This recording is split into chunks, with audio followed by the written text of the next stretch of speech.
Boss Malayalam season 4 കഴിഞ്ഞിട്ടും ആ fame അതേപടി നിലനിർത്തിക്കൊണ്ട് മുന്നോട്ട് പോകാൻ പല സീസണുകൾ അതിനുശേഷം 2 സീസണുകൾ വന്നെങ്കിലും ഒരുപാട് ചർച്ചയാകുന്ന ഒരാളാണ് ഡോക്ടർ റോബിൻ രാധാകൃഷ്ണൻ. ഒരുപാട് നെഗറ്റീവുകളും ഒരുപാട് പോസിറ്റീവുകളും ചർച്ചയാകുന്ന ഡോക്ടർ റോബിൻ രാധാകൃഷ്ണന്റെ പുതിയൊരു ഇന്റർവ്യൂ വന്നിട്ടുണ്ട്. ജംഗോ സ്പേസ് TV എന്ന് പറയുന്ന ഒരു യൂട്യൂബ് ചാനൽ നൽകിയ ഒരു ഇന്റർവ്യൂ. ആ ഇന്റർവ്യൂവിൽ നിന്ന് എനിക്ക് മനസ്സിലായത് റോബിൻ ഒരുപാട് മാറി.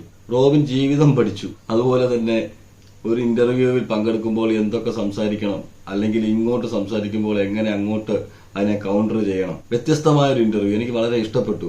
റോബിന്റെ ഈ ഇടയ്ക്കിറങ്ങിയ ഇന്റർവ്യൂകളിൽ എനിക്ക് ഏറ്റവും ഇഷ്ടപ്പെട്ട ഒരു ഇന്റർവ്യൂ ആണ് ഇന്ന് കാണാനിടയായി. ഒരുപാട് മാറ്റങ്ങൾ റോബിനിൽ ഉണ്ടായ ഒരു ഇന്റർവ്യൂ, ഉണ്ടാക്കിയെന്ന് എനിക്ക് തോന്നിയ ഒരു ഇന്റർവ്യൂ.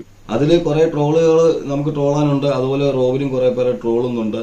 പക്ഷെ റോബിൻ അതിൽ സംസാരിക്കുന്നത് കണ്ടു കഴിഞ്ഞാൽ മനസ്സിലാവും റോബിൻ ഒരുപാട് കാര്യങ്ങൾ പഠിച്ചറിഞ്ഞ്, അനുഭവങ്ങളാണല്ലോ പലതും പഠിപ്പിക്കുന്നത്, ആ അനുഭവങ്ങളിലൂടെ ഉണ്ടായ മാറ്റങ്ങളായിരിക്കാം. എന്നുവെച്ചാൽ മറ്റുള്ള ഇന്റർവ്യൂസിലൊക്കെ നമ്മൾ കണ്ടിട്ടുണ്ട് റോബിനെ ഒരുപാട് പേര് പ്രൊവോക്ക് ചെയ്യാനുള്ള ക്വസ്റ്റ്യൻസ് ഒക്കെ ചോദിക്കുമ്പോഴാണെങ്കിലും റോബിൻ പ്രൊവോക്ക് ആകുന്നൊക്കെ കണ്ടിട്ടുണ്ട്, അതിലൊക്കെ വീഴുന്നതായിട്ട് കണ്ടിട്ടുണ്ട്. പക്ഷെ ഇവിടെ പിടികൊടുക്കാത്ത റോബിൻ, എന്നുവെച്ചാൽ റോബിൻ ഒരുപാട് എന്ത് സംസാരിക്കണം, അല്ലെങ്കിൽ ഏതിനെ കുറിച്ച് എങ്ങനെ സംസാരിക്കണം എന്നൊക്കെ കൃത്യമായി മനസ്സിലാക്കിക്കൊണ്ട് സംസാരിക്കുന്ന റോബിനെ എനിക്ക് കാണാനിടയായി. തീർച്ചയായിട്ടും ഇങ്ങനെ റോബിനെയാണ് എല്ലാവരും കാണാനും ആഗ്രഹിച്ചത് എന്ന് എനിക്ക് തോന്നുന്നു. കാരണം വേറൊന്നുമല്ല, പല ക്വസ്റ്റ്യൻസുകളും ചോദിക്കുന്നുണ്ട് അതിനകത്ത്. അവതാരിക നല്ല സൂപ്പറാണ് കേട്ടോ. അവതാരിക കൃത്യമായിട്ട് കാര്യങ്ങൾ ചോദിക്കുന്നുണ്ട്, അതുപോലെ തന്നെ അതിന് തക്കതായ മറുപടി റോബിൻ കൊടുക്കുന്നുമുണ്ട്. എന്തായാലും നമുക്ക് റിയാക്ട് ചെയ്യാൻ പറ്റിയ കുറച്ച് കാര്യങ്ങൾ അതിനകത്തുണ്ട്. എനിക്ക് റിയാക്ട് ചെയ്യാൻ പറ്റിയ കുറച്ച് കാര്യങ്ങൾ അതിനകത്തുണ്ടെന്ന് എനിക്ക് തോന്നി. എന്തായാലും നമുക്ക് ഇത് ഇന്റർവ്യൂ ഒന്ന് കാണാം. അതിന് മുമ്പ് ആദ്യമേ സായിക്കിട്ടാണ് കൊട്ട്.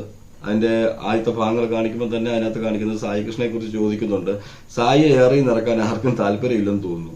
പക്ഷെ ഇതിനകത്ത് സായിയെ കുറിച്ച് പറയുമ്പോഴാണെങ്കിലും ആ ഇന്റർവ്യൂ മൊത്തം കണ്ടാൽ നിങ്ങൾക്ക് മനസ്സിലാവും സായി ആരും സൈബർ ബുള്ളിങ് ചെയ്യരുത്, ഇങ്ങനെ സൈബർ അറ്റാക്ക് ചെയ്യരുത്, ഞാനിങ്ങനെ സൈബർ അറ്റാക്കിൽ നിന്ന് വന്ന ഒരാളാണ്, അതുകൊണ്ട് എനിക്കറിയാം എന്നൊക്കെ പറയുന്നുണ്ട്. റോബിൻ കൃത്യമായ നിലപാടുകൾ അവിടെ പറയുന്നുണ്ട്. എന്നാലും സായി കൃഷ്ണനെ കുറിച്ച് കുറെ കാര്യങ്ങൾ ആദ്യമേ സായിയിലാണ് തുടങ്ങുന്നത്. നമുക്ക് എന്തായാലും ആ വീഡിയോസ് ഒന്ന് കാണാം. എന്നെ ഡീഗ്രേഡ് ചെയ്ത് മെയിനായിട്ട് നിന്ന ഒരു വ്യക്തിയുടെ അടുത്ത് ഞാൻ പറഞ്ഞു, ബ്രോ ഇതാണ് കാര്യം, അയ്യോ ആണല്ലേ ബ്രോ. പക്ഷെ അതിന് എഗൻസ്റ്റ് ആയിട്ട് അല്ലെങ്കിൽ അത് തിരുത്തി ഒരു വീഡിയോ പോലും എന്ത് ചെയ്തില്ല, ആ മനുഷ്യൻ ചെയ്തില്ല. മനസ്സിലായി? പക്ഷെ ആ മനുഷ്യൻ ഇപ്പൊ നന്നായിട്ട് എയറിലാണ്. നിങ്ങൾക്കറിയാലോ ആരെ കുറിച്ചാണ് പറയുന്നത്? സായി കൃഷ്ണനെ കുറിച്ച് തന്നെയാണ്. കുറെ കാര്യങ്ങൾ റോബിനെ കുറിച്ച്, റോബിൻ ബിഗ് ബോസ് ഹൗസിൽ ഉള്ളപ്പോൾ തന്നെ, അതിന്റെ ശേഷം വെളിയിൽ വന്നപ്പോൾ തന്നെ റോബിനെ ഒരുപാട് വീഡിയോസുകളിലൂടെ ഒക്കെ ഒരുപാട് വിമർശിക്കുക എല്ലാം ചെയ്ത ആളാണ്. കാരണത്തിരുന്നുകൊണ്ട് തന്നെ വിമർശിച്ചുകൊണ്ടിരുന്ന ആളാണ് ഈ സായി കൃഷ്ണ. തന്നെ കുറിച്ചൊരു വീഡിയോ ചെയ്തപ്പോൾ അങ്ങനെയല്ല സംഭവിച്ചത്, ഇതിന്റെ യഥാർത്ഥ സംഭവം ഇതായിരുന്നു എന്ന് സായി കൃഷ്ണയെ ഫോണിൽ കൂടെ ബോധിപ്പിച്ചപ്പോഴാണെങ്കിലും സംസാരിച്ചപ്പോഴാണെങ്കിലും സായി അതെല്ലാം കേൾക്കുകയും അതിനുശേഷം അതിനെ ന്യായീകരിച്ച്, അല്ലെങ്കിൽ അത് പറ്റിയ തെറ്റാണെന്ന് പറഞ്ഞു സായി ഒരു വീഡിയോ ചെയ്തില്ല എന്നാണ് പറയുന്നത്. അതിനുശേഷം നമുക്കറിയാം കഴിഞ്ഞിടയ്ക്ക് ബിഗ് ബോസിലേക്ക് പോയ സായി കൃഷ്ണയെ അതേ രീതിയിൽ തന്നെ റോബിൻ കുറച്ച് സമയമാണെങ്കിലും ഒരു വീഡിയോയിൽ വന്ന് കാറിൽ തന്നെ ഇരുന്ന്, എനിക്കൊന്ന് കാറിലിരുന്ന് റോബിൻ ആദ്യമായിട്ടെങ്ങാണ്ടാണ് അങ്ങനെ ഒരു വീഡിയോ ചെയ്യുന്നതെന്ന് തോന്നുന്നു. കാറിലിരുന്നു കൊണ്ട് തന്നെ കൃത്യമായിട്ട് അതിനുള്ള മറുപടിയും കൊടുത്തിരുന്നു. ഭാര്യണ്ണ വണ്ടിക്കകത്തിരുന്ന് എന്തെങ്കിലും വളവിളാന്ന് പറയുന്ന കണക്കല്ല ഫീൽഡിൽ ഇറങ്ങി കളിക്കുന്നത് കേട്ടാ. ശരി നടക്കട്ടെ, ബൈ. കുറച്ചുപേര് കാണും ഒറ്റ വീഡിയോ ഞാൻ അതിൽ എന്ത് ചെയ്തിട്ടുണ്ടായിരുന്നുള്ളൂ. കാറിൻ്റെ അകത്തിരുന്ന് സെയിം കാറിൻ്റെ അകത്തിരുന്ന് ഒരു വീഡിയോ ഞാൻ ചെയ്തു. ഇത് ഞാൻ ഈ പറഞ്ഞ സീക്രട്ട് എൻ്റെ ഭയങ്കര ക്ലോസ് ഫ്രണ്ടോ ബെസ്റ്റ് ഫ്രണ്ടൊന്നും അല്ല. മനസ്സിലായി? പുള്ളിക്കാരൻ ഇപ്പൊ റീസെന്റ് ഫോൺ വിളിക്കുമ്പോൾ ഞാൻ എടുക്കാറ് പോലും ഇല്ല. ഞാൻ സീക്രട്ട് ഏജന്റിന്റെ ക്ലോസ് ഫ്രണ്ടോ ബെസ്റ്റ് ഫ്രണ്ടോ ഒന്നും അല്ല. ഞാൻ ഫോൺ ചെയ്താൽ പോലും ഇപ്പം റീസെന്റ് ആയിട്ട് എടുക്കാറില്ല എന്നും റോബിൻ ഇതിനകത്ത് പറയുന്നുണ്ട്. വേറൊന്നും കൊണ്ടല്ല, ഒരു വട്ടം ഫോൺ എടുത്തതിൻ്റെത് കഴിഞ്ഞ ദിവസങ്ങളിൽ നമ്മൾ കണ്ടതാണ്. റോബിന് നല്ലൊരു അറ്റാക്ക് ഉണ്ടായി. പലയിടങ്ങളിൽ നിന്നും അങ്ങോട്ടും ഇങ്ങോട്ടും സംസാരങ്ങളും കാര്യങ്ങളും എല്ലാം ഉണ്ടായി. അതിനകത്ത് സായിയാണ് നടുക്കുനിന്ന് കളിക്കുന്നത് എന്നൊക്കെയുള്ള സംസാരങ്ങളും അലിഗേഷൻസും ഒക്കെ വെളിയിൽ വന്നിരുന്നു. എന്തായാലും റോബിൻ ഇപ്പൊ എടുത്ത തീരുമാനം ഇതൊന്നും നല്ലതാണെന്നാണ് എനിക്ക് തോന്നുന്നത്. ആരുമായിട്ടും അധികം ഫ്രണ്ട്ഷിപ്പോ കാര്യങ്ങളോ ഒന്നും വെക്കാൻ പാടില്ല. കൃത്യമായിട്ട് റോബിൻ പറഞ്ഞത് റോബിന്റെ അനുഭവങ്ങളിൽ നിന്നാണ് ഈ പറയുന്നത്. റോബിൻ പറഞ്ഞു വരുമ്പോൾ റോബിന്റെ കൂടെ നിന്നവരും അന്ന് ആ ഫെയിമിൽ ഇറങ്ങി കഴിഞ്ഞപ്പോഴത്തേക്ക് റോബിന് ആരെയും മനസ്സിലാക്കാൻ കഴിഞ്ഞില്ല. അങ്ങനെയുള്ളവർ കുറെ പേരുടെ കൂടെ ചേർന്ന് റോബിനെ ചതിക്കാൻ നോക്കിയെന്നുള്ള രീതിയിലൊക്കെയാണ് റോബിൻ പറയുന്നത്. പക്ഷെ നമ്മളത് ഒരുപാട് കേട്ടിട്ടുണ്ട്, ഒരുപാട് വീഡിയോസ് നമ്മൾ കണ്ടിട്ടുണ്ട്, ഒരുപാട് അലിഗേഷൻസ് നമ്മൾ കേട്ടു, അതിന്റെ വോയിസുകൾ വെളിവന്നു, ഇതെല്ലാം നമ്മൾ കേട്ടതാണ്. അപ്പൊ എന്തായാലും ആ വിഷയത്തിലേക്കൊന്നും നമ്മൾ കിടക്കേണ്ട ആവശ്യമില്ല ഇപ്പോൾ. തീർച്ചയായിട്ടും അതിൽ നിന്നൊക്കെ ഒരുപാട് മാറ്റങ്ങൾ ഉണ്ടായി ഈ റോബിന്റെ ഈ ഇന്റർവ്യൂവിൽ എന്ന് എനിക്ക് മനസ്സിലായിട്ടുണ്ട്. സായിയുടെ കമന്റ് ബോക്സിൽ ഒരുപാട് കമന്റുകളൊക്കെ നെഗറ്റീവ് കമന്റുകൾ സായിക്കെതിരെ വന്നപ്പം സായിക്ക് പിന്നെ റോബിനെ കൂട്ടുപിടിക്കേണ്ട ഒരു അവസ്ഥ വന്നു. പക്ഷെ റോബിൻ പറയുന്നത് സായി ഫോൺ ചെയ്താൽ പോലും ഞാനിപ്പോൾ എടുക്കാറില്ല, എനിക്ക് അങ്ങനെ വലിയ ഫ്രണ്ട്ഷിപ്പ് ഒന്നും സായിയുമായിട്ടില്ല, ആരുമായിട്ടും ഇല്ല എന്ന് പറയുന്നുണ്ട്. റോബിൻ ആ പറഞ്ഞത് ഒരു സന്തോഷത്തോട് ചിരിച്ചുകൊണ്ടാണ് പറയുന്നത്, വേറൊന്നും കൊണ്ടല്ല, ആരായാലും ചിരിച്ചു പോകും. ബിഗ് ബോസ് ഹൗസിനകത്ത് ഞാൻ എന്തെല്ലാമോ കാണിച്ചു കൂട്ടുമെന്ന് പറഞ്ഞ് അകത്ത് പോയിട്ട് ഒന്നും അല്ലാതെ ഇറങ്ങി വന്ന സായി കൃഷ്ണയെ ഇപ്പൊ എല്ലാവരും എടുത്തിട്ട് കൊടുക്കുന്നുണ്ട്. ആ സമയത്താണ് ഇപ്പൊ റോബിൻ ഇങ്ങനെ പറഞ്ഞിരിക്കുന്നത് ആ പുള്ളി എയറിലാണെന്ന്. സായി എന്ന് പറയാൻ പറ്റില്ല, സീക്രട്ട് ഏജന്റ് എന്ന് പറഞ്ഞ വലിയ ബിൽഡപ്പ് എല്ലാം കൊടുത്തു പോയതാണ്. എന്തായാലും സീക്രട്ട് ഏജന്റ് എയറിലാണ്, അത് സത്യമാണ്. എനിക്ക് ഏറ്റവും കൂടുതൽ എതിരെ വന്ന് സംസാരിച്ച ഷാലുപ്പയാട് എന്ന് പറഞ്ഞൊരു വ്യക്തിയാണ്. ആള് വന്ന് പറഞ്ഞത് ഞാൻ അറിയില്ല, ആരാന്നറിയില്ല, അതാരാ റോബിൻ അറിയില്ല ഇതാരാണ്. അല്ല, ആളാണ് റോബിനെതിരെ വന്ന് സംസാരിച്ചത്. എനിക്ക് അറിയില്ല, എനിക്ക് ഓർമ്മയില്ല, അങ്ങനെ ഒരു വ്യക്തി അറിയത്തില്ല. പിന്നീട് ചോദിക്കുന്നത് ഷാലു പയ്യാറിനെ കുറിച്ചാണ്. റോബിനെതിരെ ഒരുപാട് സംസാരിച്ചത് ഷാലു പയ്യാടാണെന്നാണ് അവതാരിക പറയുന്നത്. അങ്ങനെ ഒരു ക്വസ്റ്റ്യൻ ഇട്ട് കൊടുത്തപ്പോൾ തന്നെ അതിൽ നിന്ന് നൈസായിട്ട് വഴുതി പോകാൻ റോബിന് കഴിഞ്ഞു എന്നുള്ളതാണ്. റോബിൻ പറയുന്നുണ്ട് എനിക്കറിയില്ല ആൾ ആരാണ് എന്ന് എനിക്കറിയില്ല എന്ന് കൃത്യമായിട്ട് പറയുന്നുണ്ട്. ഇന്റർവ്യൂ പിന്നെ ഷാലു പയ്യാറിനെ കുറിച്ച് അവിടെ പരാമർശിക്കുന്ന പോലും ഇല്ല. എനിക്ക് തോന്നുന്നു അവതാരിക ഓർത്ത് കാണും, ഒരു കണ്ടന്റ് അല്ലേ, കിട്ടിയാ കിട്ടട്ടെ എന്ന് വിചാരിച്ചു. പക്ഷെ നൈസായിട്ട് അതിൽ നിന്ന് സ്കൂട്ടാകുന്നത് പോലെ എനിക്ക് തോന്നി റോബിന്. എന്നുവെച്ചാൽ അങ്ങനെ വേണം. റോബിൻ കൃത്യമായിട്ടും ഇനിയൊരു യുദ്ധത്തിന് നിൽക്കാതെ അല്ലെങ്കിൽ ഇനിയൊരു കോൺട്രവേഴ്സിക്കൊന്നും വലുതായിട്ട് ഞാൻ നിൽക്കുന്നില്ല എന്നുള്ള ഒരു രീതിയിലാണ് ഷാലു പയ്യാറിനെ കുറിച്ച് ചോദിച്ചപ്പോൾ തന്നെ റോബിൻ അവിടെ ഉത്തരം പറഞ്ഞത്. അതെനിക്ക് വളരെ ഇഷ്ടപ്പെട്ടു. എന്ന് വെച്ചാൽ ഇനിയൊരു അങ്ങോട്ടും ഇങ്ങോട്ടും ഒരു സംസാരത്തിന് ഒന്നും ഒരു ഇട കൊടുക്കേണ്ടി വന്നില്ല. കാരണം വേറൊന്നുമല്ല, ഷാലു പയ്യാറിനെ കുറിച്ച് എനിക്ക് ആളിനെ അറിയില്ല എന്ന് പറഞ്ഞു. വേണമെങ്കിൽ ഏതൊരു കണ്ടന്റ് ആക്കി നമുക്കെല്ലാം ചെയ്യാം. വേറൊന്നുമല്ല, ഷാലു പയ്യാറിനെ അറിയത്തില്ലെന്ന് പറഞ്ഞു, ഷാലു പയ്യാട് ഇങ്ങനെയാണ് അങ്ങനെയാണ് അല്ലെങ്കിൽ റോബിനുമായിട്ട് ഇങ്ങനെയായിരുന്നൊക്കെ പറഞ്ഞ് കണ്ടന്റ് ചെയ്യാം. പക്ഷെ അത് എല്ലാവരും അറിഞ്ഞ കണ്ടന്റും കേട്ട കണ്ടന്റും ഒക്കെയാണ്. അപ്പോൾ ഈ ഒരു ഇതിൽ നിന്ന് ഒഴിഞ്ഞ് നൈസായിട്ട് മാറിയത് കൊണ്ട് ഒരുപാട് വലിയൊരു കോൺട്രവേഴ്സിക്ക് ഒരു ചാൻസ് അവിടെ റോബിൻ കൊടുത്തില്ല.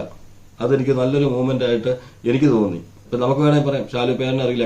കഴിഞ്ഞ കുറച്ച് ദിവസങ്ങൾക്ക് മുന്നേ തന്നെ ഇവർ തമ്മിൽ ഒരു വീഡിയോ ഡിലീറ്റ് ചെയ്യുകയും ഇടുകയും എല്ലാം ചെയ്ത് അങ്ങോട്ടും ഇങ്ങോട്ടും സംസാരമൊക്കെ വെളിയിൽ വന്നിരുന്നു. അതുപോലെ ഷാലു പയ്യാട് തന്നെ വന്നിട്ട് റോബിനാണ് പറഞ്ഞ എന്നെ വീഡിയോ ഡിലീറ്റ് ചെയ്യാമെന്ന് പറഞ്ഞത്, ഞാൻ ഡിലീറ്റ് ചെയ്യിച്ചു, അത് കടിച്ച പാമ്പിനെ കൊണ്ട് വിഷം ഇറക്കിച്ചതാണ് എന്ന രീതിയിലൊക്കെ ഉള്ള വീഡിയോസ് ഒക്കെ വന്നിരുന്നു, വോയിസും വന്നിരുന്നു.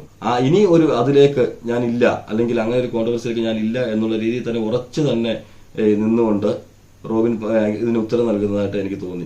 റോബിനാന്ന് തോന്നുന്നു ആദ്യമായിട്ട് ബിഗ് ബോസിനെതിരെ അല്ലെങ്കിൽ ഇങ്ങനെയൊക്കെ കുറെ കാര്യങ്ങൾ അനീതികൾ അവിടെ നടക്കുന്നുണ്ട്, കുറച്ച് ബ്ലാക്ക് പരിപാടീസ് ഒക്കെ അവിടെ നടക്കുന്നുണ്ടെന്നൊക്കെ പറഞ്ഞത് റോബിനാണ്. പക്ഷെ അന്ന് ആരും വിശ്വസിച്ചിരുന്നില്ല, അന്ന് എല്ലാവരും എഗനിസ്റ്റ് ആയിരുന്നു റോബിന്. പക്ഷെ ഇപ്പം എല്ലാവരും ഇങ്ങനെ തെളിവ് സഹിതം അല്ലെങ്കിൽ തെളിവ് കൂടാതെ ഒക്കെ ഒന്ന് പറയുമ്പോഴത്തേക്കിന്, കാരണം ഒരു കാര്യം ഞാൻ വിളിച്ച് പറയുമ്പോഴത്തേക്ക് അത് മനസ്സിലാക്കുന്ന പോലെ എനിക്ക് വേണമെങ്കിൽ അന്ന് ഇന്റർവ്യൂ വന്നിരുന്ന് പറയായിരുന്നു, ഓരോന്നിട്ട് എടുത്ത് പറയായിരുന്നു. പക്ഷെ ഇനിഷ്യലി തന്നെ എന്ത് ചെയ്യാണ്, ഡീഗ്രേഡിങ്ങിലാണ് പോകുന്നത്. പിന്നെ ഞാൻ എന്ത് പറഞ്ഞാലും അത് ഡീഗ്രേഡിങ്ങിലേക്ക് പോകത്തേ ഉള്ളൂ. അതുകൊണ്ട് തന്നെയാണ് ഞാൻ സൈലന്റ് ആയിട്ട് എൻ്റെ പ്രൊഫൈൽ എന്ത് ചെയ്ത് കീപ്പ് ചെയ്തത്. പക്ഷെ ഇപ്പോൾ ഓരോരുത്തരായിട്ട് വന്ന് പറയുമ്പോഴും ഓക്കെ, ഒബ്വിയസ്ലി ഇത് ഞാൻ പറഞ്ഞ ഒന്നും പറയാനില്ല, എന്ത് പറയാൻ, ആൾക്കാർ മനസ്സിലാക്കട്ടെ. ഇത് മനസ്സിലാക്കുന്ന ആൾക്കാരുണ്ടാവും, മനസ്സിലാവാത്ത പോലെ നടിക്കുന്ന ആൾക്കാരുണ്ടാവും. സീസൺ 5 ഗസ്റ്റായിട്ട് ഡോക്ടർ റോബിൻ പോയിരുന്നു. പക്ഷെ ഇവിടുന്ന് അകത്തു പോകുമ്പോഴേ അഖിൽമാരാർക്ക് എതിരെ തന്നെ കളിക്കും എന്നുള്ള രീതിയിൽ വെളിയിലൊക്കെ കോൺട്രവേഴ്സികളൊക്കെ വന്നിരുന്നു, സംസാരങ്ങളൊക്കെ ഉണ്ടായിരുന്നു. പക്ഷെ അകത്ത് പൊക്കഴിഞ്ഞപ്പോൾ ഒരു ഇഷ്യൂവിന്റെ പേരിൽ റോബിൻ അത് ഏറ്റുപിടിക്കുകയും പക്ഷെ റോബിന് നല്ല രീതിയിൽ നെഗറ്റീവ് ഉണ്ടാകുകയും ചെയ്തു വെളിയിൽ. അതിന് വേറൊന്നുമല്ല കാരണം, ഞാനിപ്പോഴും അത് നേരത്തെ ഞാനൊരു വീഡിയോയിൽ പറഞ്ഞിട്ടുണ്ട് എന്താണ് അങ്ങോട്ട് നെഗറ്റീവ് വരാൻ കാര്യം എന്നുള്ളത്. കാരണം വേറൊന്നുമല്ല, അന്ന് ആ സമയത്ത് ഡോക്ടർ റോബിൻ വെളിയിൽ തന്നെ കുറച്ച് നെഗറ്റീവായിട്ട് നിൽക്കുന്ന സമയമാണ്. പക്ഷെ വലിയ നെഗറ്റീവ് അല്ലായിരുന്നു, ചെറിയൊരു നെഗറ്റീവ് നിൽക്കുന്ന സമയത്താണ് റോബിൻ അകത്തേക്ക് പോകുന്നത്. അകത്തോട്ട് പോയി കഴിഞ്ഞപ്പോൾ അവിടെ നല്ല ഹിറ്റായിട്ട് നിൽക്കുന്നത്, വെളിയിൽ ആൾക്കാരുടെ സപ്പോർട്ട് ഏറ്റവും കൂടുതൽ വാങ്ങിച്ചു കൂട്ടിയത് അഖിൽമാരാറായിരുന്നു. പക്ഷെ അഖിൽമാരാർക്കെതിരെ അവിടെ കളിക്കുകയും അവിടെ ജുനൈസുമായിട്ടുള്ള ചെറിയൊരു പ്രശ്നത്തിൽ അഖിൽമാരാറിനെ അവിടുന്ന് പുറത്താക്കണം എന്ന് പറഞ്ഞിട്ട് അവിടെ കിടന്ന് പ്രശ്നം ഉണ്ടാക്കുകയും ചെയ്തു റോബിൻ. അത് റോബിന് ഭയങ്കരമായിട്ട് നെഗറ്റീവ് അടിച്ചു. റോബിന്റെ ഭാഗത്ത് നിന്ന് നോക്കുമ്പോൾ അത് ശരിയായിരിക്കാം. റോബിൻ പറഞ്ഞുകൊണ്ട് ഇത് മാത്രമല്ല, ഞാൻ പലതും കൺസ്ട്രക്ഷൻ റൂമിൽ നിന്ന് പറഞ്ഞിരുന്നു, അതൊന്നും പ്രശ്നം ചെയ്തിട്ടില്ല എന്നൊക്കെ നേരത്തെ നമ്മൾ പല ഇന്റർവ്യൂവിലും കണ്ടിട്ടുണ്ട്. പക്ഷെ ആ സമയത്ത് ജനങ്ങളുടെ മനസ്സിൽ കൂടുതലും അഖിൽമാരാറായിരുന്നു. അഖിൽമാരാർ നല്ലൊരു ഗെയിമറായിരുന്നു. അപ്പൊ അഖിൽമാരാറിന് ആ ഗെയിം കണ്ട് ഇഷ്ടപ്പെട്ട് ഈ സീസൺ വരുമ്പോൾ അങ്ങനെയാണല്ലോ, ഓരോ സീസണിലും ഓരോരുത്തരെ ഇഷ്ടപ്പെടും. റോബിൻ വെളിയിൽ വന്നിട്ട് ബിഗ് ബോസിൽ ഇന്നതാണ് നടക്കുന്നത്, ഇന്ന സംഭവങ്ങൾ, അത് ആടിനെ പട്ടിയാക്കുന്ന ഷോയാണ്, എല്ലാവരും സൂക്ഷിക്കുക, എഡിറ്റഡ് ആണ് എന്നൊക്കെ പറഞ്ഞിട്ടും ആരും അത് മൈൻഡ് ചെയ്യാൻ തയ്യാറായില്ല. അന്ന് എല്ലാവരും റോബിനെ കുറ്റപ്പെടുത്തുമായിരുന്നു. സത്യമായിരുന്നു, റോബിൻ ഭയങ്കരമായി നെഗറ്റീവിലേക്ക് പോകുമായിരുന്നു. അപ്പൊ റോബിൻ പറഞ്ഞുകൊണ്ട് പിന്നീട് വേണമെങ്കിൽ എനിക്കൊരു ഇന്റർവ്യൂ കൊടുത്തിട്ട് ഇന്നതാണ് അവിടെ സംഭവിച്ചതെന്ന് എനിക്ക് കൃത്യമായിട്ട് പറയായിരുന്നു. പക്ഷെ ഞാനത് പറഞ്ഞില്ല. കാരണം ഞാൻ ഭയങ്കരമായ നെഗറ്റീവിൽ നിൽക്കുന്ന സമയമായിരുന്നു. ആ സമയത്ത് എന്ത് പറഞ്ഞാലും അത് നെഗറ്റീവായിട്ട് വരത്തുള്ളൂ. അതുകൊണ്ട് ഞാൻ സൈലന്റ് ആയിട്ടിരുന്നെന്നാണ് പറയുന്നത്. അതുകൊണ്ട് അതാണ് ഇപ്പോൾ പലരും ഇപ്പം ബിഗ് ബോസിനെ കുറിച്ച് ഇങ്ങനെ പറയുന്നുണ്ട്. ഇപ്പൊ ഞാൻ ആദ്യം പറഞ്ഞപ്പോൾ ആരും വിശ്വസിച്ചു. അപ്പൊ അവതാരിക തന്നെ ചോദിക്കുന്നത് ആദ്യം റോബിൻ പറഞ്ഞപ്പോൾ വിശ്വസിച്ചില്ല, പക്ഷെ ഇപ്പൊ പലരും വന്ന് പറയുമ്പോൾ അത് ഏറ്റെടുക്കുന്നുണ്ട് പലരും എന്ന് പറയുന്നുണ്ട്. അപ്പൊ അതിനുള്ള മറുപടിയാണ് റോബിൻ പറയുന്നത്. ശരിയാണ്, ഈ സീസണിൽ നമുക്കറിയാം ഏറ്റവും കൂടുതൽ പ്രശ്നങ്ങൾ സൃഷ്ടിച്ച സീസണാണ് സീസൺ 6. ഒരുപാട് ബിഗ് ബോസിനകത്ത് നടക്കുന്ന ഒരുപാട് പ്രശ്നങ്ങൾ അല്ലെങ്കിൽ ഫേവറിസം എല്ലാം വെളിയിൽ കൊണ്ടുവരാൻ, അല്ലെങ്കിൽ എഡിറ്റഡ് ഷോയാണ് ഇതിനകത്ത് ഒരാളെ നെഗറ്റീവ് ആക്കുന്നത്, ഇന്ന കാര്യങ്ങളാണ് അവിടെ, ഇന്ന കാര്യങ്ങൾ ഓരോരുത്തർക്ക് പറഞ്ഞു കൊടുക്കുന്നുണ്ടെന്നെല്ലാം കൃത്യമായിട്ട് തെളിവ് സഹിതം വെളിയിൽ വന്നിട്ടുണ്ട്. സീസൺ 6നെ ബാധിച്ചതും TRP കൂടിയായിരിക്കാം, പക്ഷെ ബിഗ് ബോസ് എന്ന് പറഞ്ഞ സീസണെ ഒരുപാട് സംശയങ്ങളുടെ നിലയിൽ നിർത്തിയ സീസണാണ് സീസൺ 6. അതാണ് പറയുന്നത്. അതുകൊണ്ടാണ് പറയുന്നത് റോബിൻ ആദ്യം പറഞ്ഞപ്പോൾ വിശ്വസിച്ചില്ല, പക്ഷെ ഇപ്പൊ എല്ലാവരും വിശ്വസിക്കുന്നുണ്ട്, കാര്യങ്ങളൊക്കെ വെളിയിൽ തെളിവ് സഹിതം വരുന്നുണ്ട് എന്ന് പറയുന്നുണ്ട്. ഞാനാണെങ്കിലും അന്ന് നെഗറ്റീവായിട്ട് തന്നെ ചിന്തിച്ചത്. റോബിനെ അവിടുന്ന് ഇറക്കി വിട്ടതിന് ദേഷ്യത്തിൽ വന്നിട്ട് റോബിൻ പറയുകയാണ് എന്നാണ്. ആ സാഹചര്യത്തിൽ ആരാണെങ്കിലും അങ്ങനെ ചിന്തിക്കത്തുള്ളൂ. പക്ഷെ ഇപ്പോൾ നമുക്ക് പല കാര്യങ്ങളും റോബിൻ പറഞ്ഞത് അതിൽ ശരിയാണ് എന്ന് തോന്നുന്നുണ്ട്. അവരെ നമുക്കൊന്നും ചെയ്യാൻ പറ്റത്തില്ല. ഞാൻ പറഞ്ഞു, ഞാൻ എന്ത് കാര്യം ചെയ്താലും ഞാൻ അതിപ്പോ പറയുന്നില്ല.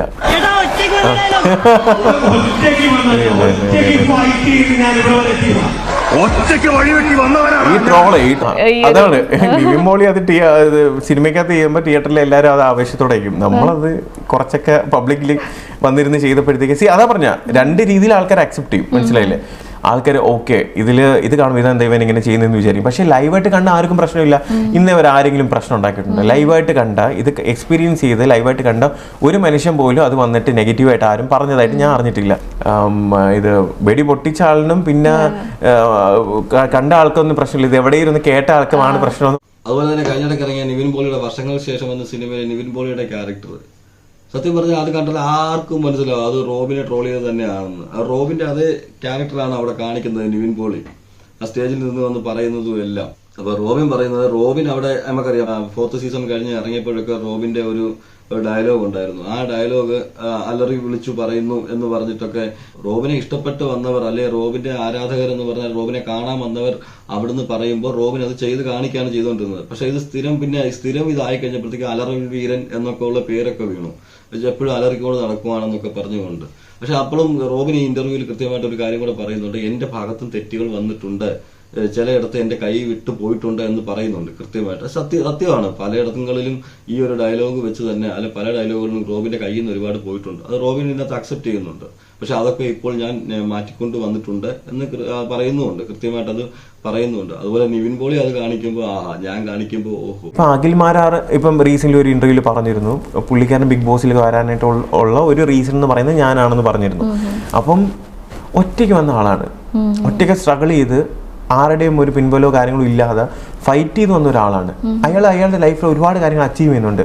അത് കാണുമ്പോൾ എനിക്കും ഒരു സന്തോഷമാണ്. കാരണം എനിക്കത് റിലേറ്റ് ചെയ്യാൻ പറ്റും.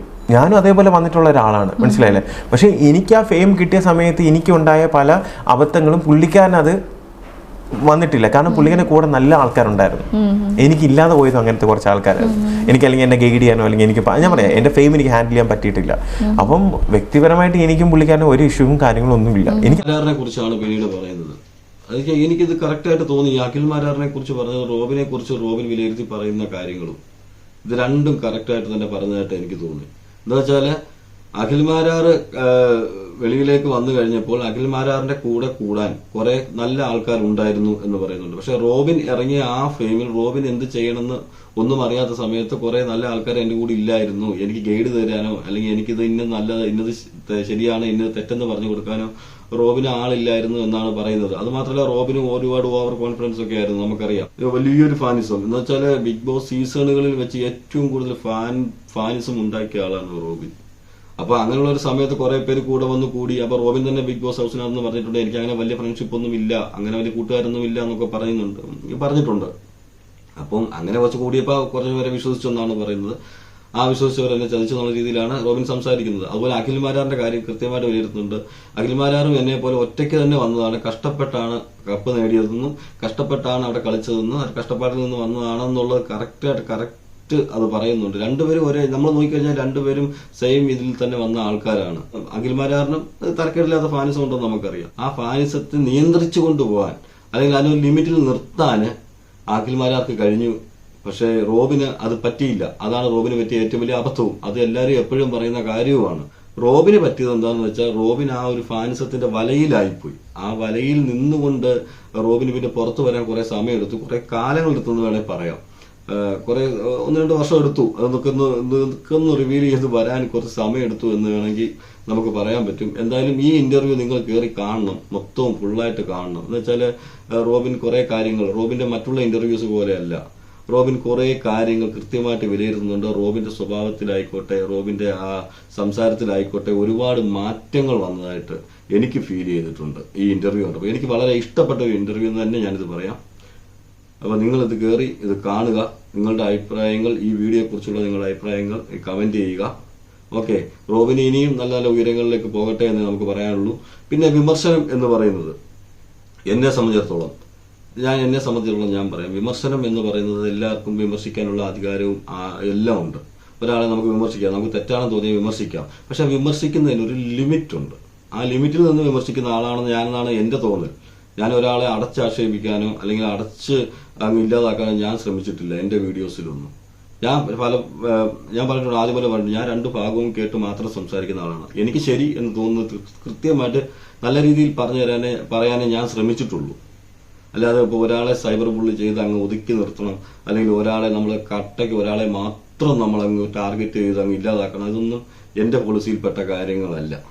ഓക്കെ, മറ്റൊരു വീഡിയോയുമായിട്ട് നമുക്ക് കാണാം.